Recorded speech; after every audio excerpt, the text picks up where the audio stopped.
My question is going to be this. We have a North and South Korea, and you have a demilitarized zone at the 38th parallel. So I'm curious. Now I see stories on North Korea and documentaries, people who snuck in there, and there are miserable people in that country. There are people who are starving. The bird population has been depleted because people are killing birds just for food. Kids on the street suffering, stealing, trying to steal just to survive. And yet the people worship Kim Jong-il because they pretty much have been brainwashed. They've also been brainwashed that if the Americans were to invade, to defend to the death, through propaganda. So my question is this. Objectively, do you invade North Korea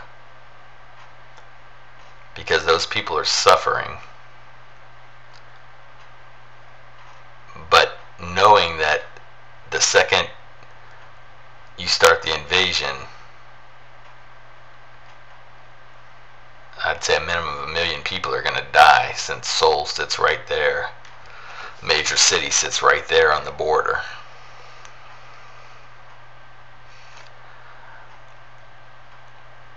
And also knowing that it may bring the rest of the world into chaos. Now, if I look at it subjectively, I say you don't do it. Because, as our friend Spock said, the needs of the many outweigh the needs of the few.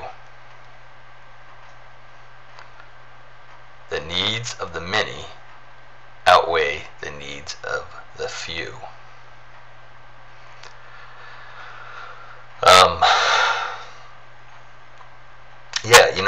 I see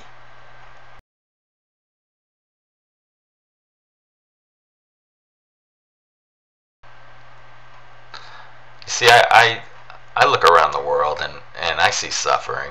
I see suffering in North Korea.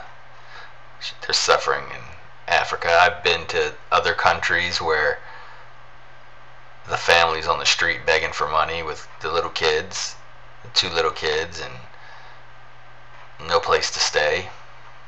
And there's nothing social. I've been to countries where the indigenous people are out on the street because of being forced out of where they normally live, and because of extreme rebel groups. The problem is, and I'm with Christopher 7 in this sense, and I'll admit, yes, maybe it doesn't make sense, but when you say, you gave him the example of you have carbon copies of your son, and he answered by saying, yeah, I'd fight tooth and nail, because I agree, you have a connection. When you look on TV, you don't necessarily have a connection. Now, it may not be, like you said, it's not objective, it's subjective. Do I feel for other people that are suffering? Sure, I feel. But I've learned through a lot of these YouTube videos that I had to take a step back and say, listen, I can only control what I can control. I can put in fluorescent light bulbs to save energy. I can get a small car to burn less gas.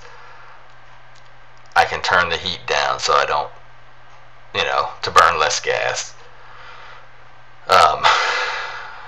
Just the same way that you did with not eating meat, to not sign your name to suffering. There are certain things that you can do that are in your control. But when I look at North Korea, when I look at the suffering around the world, it's almost like there's only so much that you can take on your shoulders before it's going to drag you down, and you're not going to be able to take care of what is in your control. And that's where I was watching these videos of the doom and gloom and finding myself spinning out of control. I talked to some friends, and took a step back and realized that, live one day at a time. I don't want to live 20 years in advance worrying. Not necessarily, I'm not saying I want to stick my head in the ground, but I don't necessarily want to worry about things that I don't have a lot of control over, because if 20 years passes by and all those things I was worrying about, 80-95% of it never happens in that span, then I've just wasted 20 years of torturing myself. And that's not productive. Not productive for me, not productive for my immediate family. I feel that I could serve my community in much better ways if I have a clear mind of thinking, instead of constantly dwelling on what could happen. But definitely nobody has a crystal ball, so we don't 100% know what's going to happen. Let me cut this video short because I just thought I'd throw that in and see what you think.